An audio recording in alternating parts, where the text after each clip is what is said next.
બેટા રોજ મારી હંસવારી કાઢવાની, તારી પત્ની તો ક્યારે હંસવારી કાઢતી જ નથી. હમણાં મારી પત્ની આવે મમ્મી, એટલે હું કહીશ કે લાવો મમ્મી હું હંજવારી કાઢ નાખું. તમારે એમ કહો ના ના બેટા લાય હું કાઢ નાખું. જો એમ કે લાવો હું કાઢ નાખું તો હાવણી મમ્મી એને આપી દેજો. લાવો મમ્મી હું હંજવારી કાઢી નાખું. ના બેટા હું કાઢું છું હંસવારી, તારે થોડી કઢાય. આ ઉંમરમાં મમ્મી તમારે થોડું કામ કરવાનું હોય. લાવો લાવો હું હંજવારી કાઢી નાખું. ના ના બેટા હું કાઢું છું હંસવારી તમ તારે. મમ્મી આવી રીતે બજાતું થોડું છે, આજ તેને હંસવારી કાઢ નાખો, કાલ તમારો દીકરો હંસવારી કાઢે.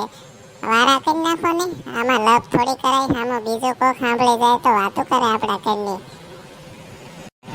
ભગવાને કેવા ઉજળા દીપ દીધા છે, મારા જેવી વહુ મળી છે.